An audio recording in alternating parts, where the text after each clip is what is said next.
सुंदर नगर गांव में पिछले कुछ दिनों से अजीब घटनाएं हो रही थी। गांव की सुंदर लड़कियां एक एक करके गायब हो रही थी। अरे बिरजू, कुछ पता चला कि रामू की बिटिया कहाँ गायब हो गई? नहीं शंकर भैया, कुछ पता न चला कि रामू की बिटिया कहाँ गायब हो गई। पता नहीं हमारे गांव को किसकी नजर लग गई। सारी सुंदर लड़कियां एक एक करके गायब हो रही है। किसी का कुछ पता न चल पाया अभी तक। मुझे तो लगता है शंकर भैया, ये किसी की बदमाशी है। जरूर कोई बदमाश गिरोह है जो लड़कियों को पकड़ के ले जाती है। मगर बिरजू, आज तक किसी को कोई गिरोह या कोई बदमाश नजर नहीं आया। बस लड़कियां जंगल के रास्ते से गायब हो जाती है, जैसे उन्हें जमीन खा गई हो या आसमान निगल गया हो। मैं तो कहता हूँ कि अपनी घर की औरतों और बेटियों को बाहर जाने ही मत दो। हाँ हाँ, सही कहा तुमने, लेकिन क्या करे, औरतें पानी लेने के लिए नदी पर जाती है। हम तो दिन भर जंगल में लकड़ियाँ काटते हैं, पानी तो उन्हें ही लाना पड़ता है। हाँ यार, एक ही कुआं है पूरे गांव में, उसका पानी भी कम हो रहा है। नदी से पानी लाना ही पड़ता है। कुछ दिनों तक गांव के कुएं के पानी से ही काम चलाते हैं। हाँ हाँ, ठीक कहा। मैं भी अपनी पत्नी से कह देता हूँ कि वो गांव के कुएं से पानी भरे, नदी पर ना जाए। दोपहर में शंकर खाना खाने के लिए घर आता है। अरे भाग्यवान, तुम पानी लेने के लिए नदी पर जा रही हो क्या? हाँ जी, रोज ही जाती हूँ। आज क्यों पूछ रहे हो? कुछ दिनों तक नदी से पानी लाने की जरूरत नहीं, गांव के कुएं से ही पानी भर लिया करो। क्यों? ऐसा क्यों भला? अरे तुम्हें क्या पता नहीं कि गांव की लड़कियां गायब हो गई है? अरे आप भी लोगों की बातों में आ गए। मुझे तो लगता है ये लड़कियां खुद ही कहीं गायब हो गई है। मैं नदी से पानी लाऊंगी। कुएं से पानी लाने में बहुत कष्ट होता है। सेठ की पत्नी किसी को शांति से पानी भरने ही नहीं देती, जैसे उसका खुद का कुआं है। बस बस, बहस मत करो। मैंने कह दिया ना कि गांव के कुएं से ही पानी भरना है, तो बस। शंकर का क्रोधित व्यवहार देखकर सुधा मटके उठाकर गांव के कुएं की तरफ चल पड़ती है। सेठानी भी वहीं खड़ी होती है। सुधा को देखकर सेठानी आग बबूला हो जाती है।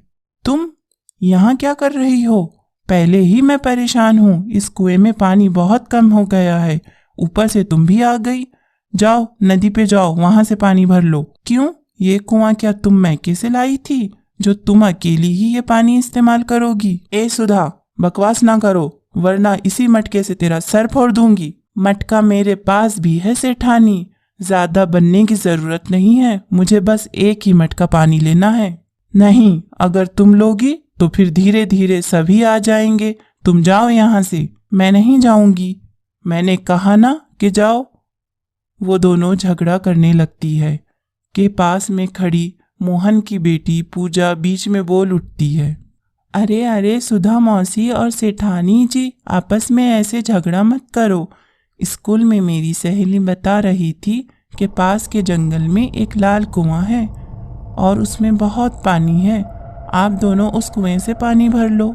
लाल कुआं? हमने कभी इस कुएं के बारे में नहीं सुना। पूजा, तुमको वो लाल कुएं की जगह पता है क्या? हाँ हाँ, मुझे पता है, स्कूल से आते वक्त देखा था मैंने। अच्छा, तो फिर चलो देखते हैं कि कितना पानी है उस लाल कुएं में। फिर पूजा उन दोनों को लेकर जंगल की तरफ चल पड़ती है। लाल कुआं जंगल के बीचों बीच था। उस कुएं का पानी बहुत मीठा था, लेकिन उसमें एक बहुत ही भयंकर चुड़ैल का कब्जा था। गांव की जितनी भी सुंदर लड़कियां जंगल के रास्ते से गुजरती, कुएं को देखकर पानी भरने के लिए कुएं के पास रुक जाती और चुड़ैल उन्हें हमेशा के लिए कुएं में कैद कर लेती और थोड़ा थोड़ा करके उनका खून पीती।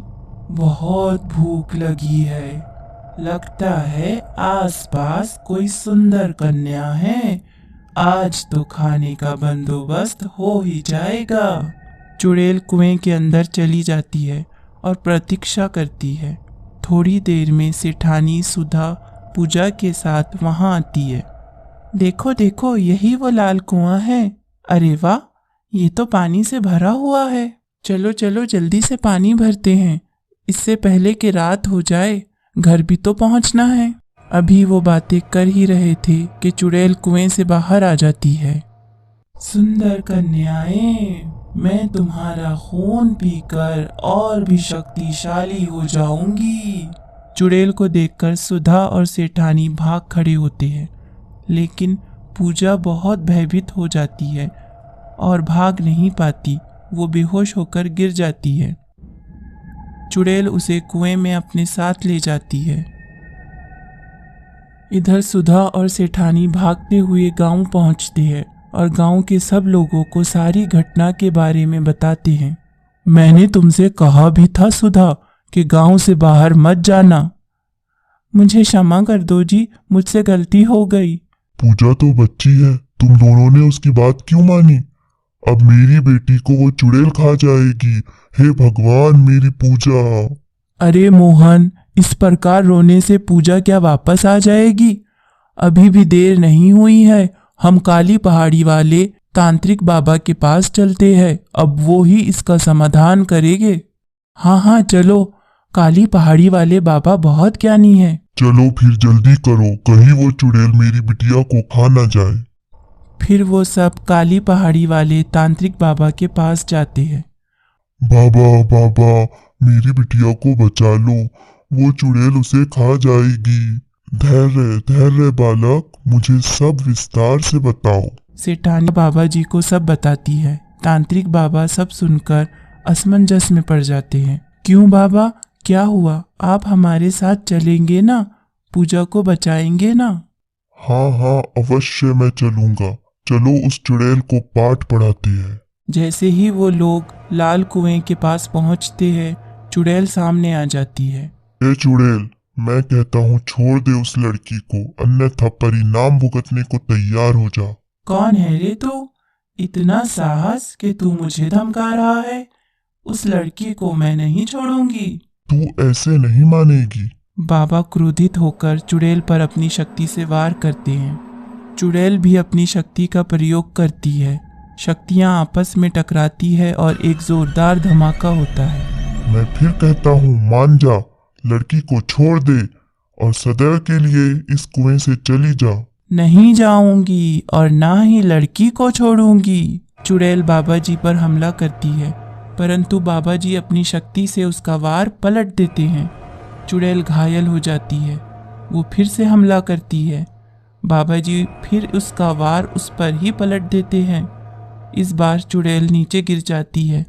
बाबा जी तुरंत अपनी शक्ति से उस चुड़ैल को कैद कर लेते हैं और कहते हैं, बोल, लड़की को छोड़ती है या मैं तुझे अपनी शक्ति से भस्म कर दूं? छोड़ दे मुझे दुष्ट, मैं लड़की को नहीं छोड़ूंगी। फिर परिणाम भुगत। बाबा जी अपनी शक्ति से उसे भस्म कर देते हैं। चुड़ैल देखते ही देखते भस्म हो जाती है। चुड़ैल के भस्म होते ही कुएं का श्राप भी खत्म हो जाता है और मोहन की बिटिया वापस आ जाती है। पूजा को देखकर सब खुश हो जाते हैं और बाबा जी का धन्यवाद करते हैं। अब रोज गांव वाले उस कुएं से मीठा मीठा पानी भरते हैं और खुशी खुशी अपना जीवन गुजारते हैं। तो देखा बच्चों, बुराई का अंजाम सदैव ही Thanks for watching. Like, share, subscribe and press the bell icon.